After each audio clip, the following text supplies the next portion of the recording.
What made you lose the love for the game? Just that in general. The politics. Yeah, the politics. Like I know if I'm not number one, I know I'm number two for a fact. But you cut number two, but you don't cut number three or number four.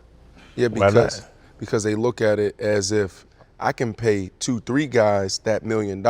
You know this. They're gonna do special teams. They're gonna do all that and get that same production that you're giving me. So that's the politics. But are you trying to bargain? Or are you trying to win? They don't try to. I hate this perception that NFL teams try to win or want to win. But NFL's a business. So when you ask, why do you lose love for the game? Because what are you doing? You trying to bargain or you trying to win? When did you learn the NFL was a business? No, stop. Because this is important. Because I spent a lot of time with a lot of athletes walking in here today, in this facility, having this conversation. We want to win. Yeah. And we take it personal. It's a business. It's a business for them. They're playing a numbers game. It's the bottom line. So when I'm talking to a guy about like, what am I doing next in my career?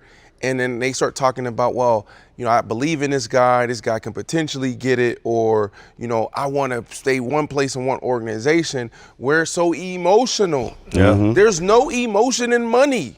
No. We athletes, football players in particular, need to take the emotion out of money. So I'm just using this opportunity right now to speak to the athlete. Yeah.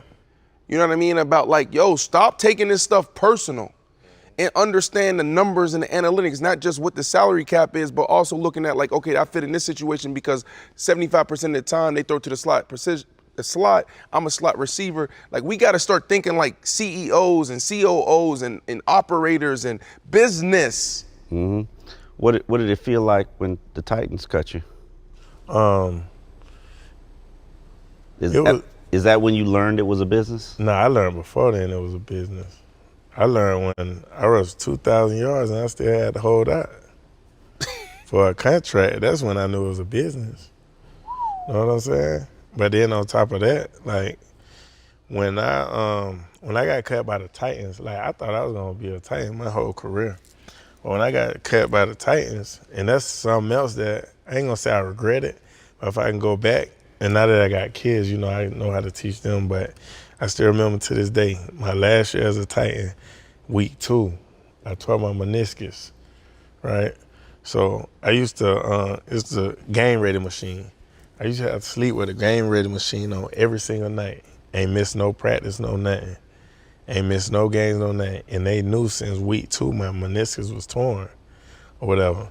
So towards the end of the year, you know, the media come to me, they saying, oh yeah, we've been hearing about a pay cut, this and that, whatever. I'm like, why I need to take a pay cut? You know what I'm saying?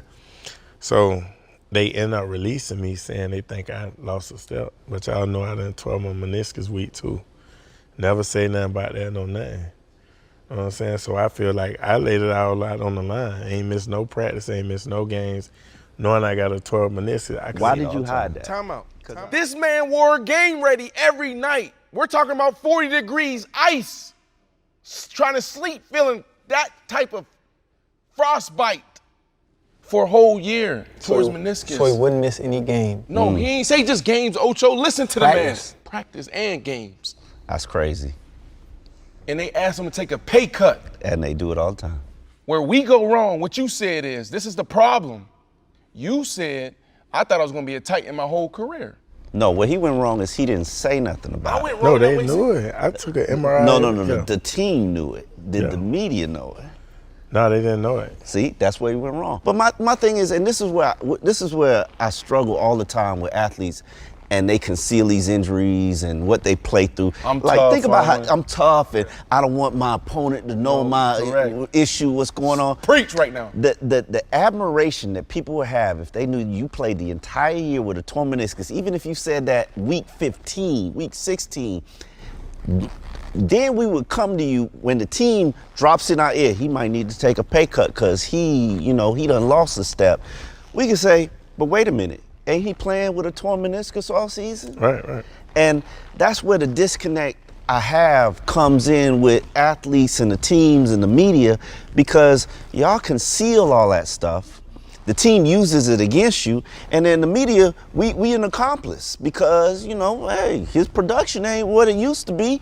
Team say he lost a step, you should take a pay cut.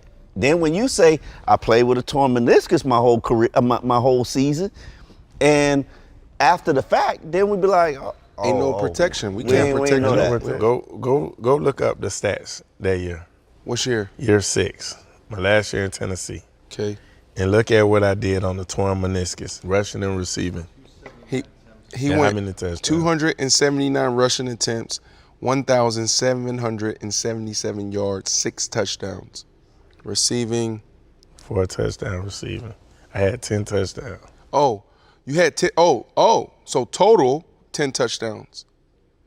Total 1,500 yards, pretty much damn near, you know, all People around. getting paid $40 million for that these days. Why is that significant? Because I did that on the torn meniscus, and they said I lost a step and released me.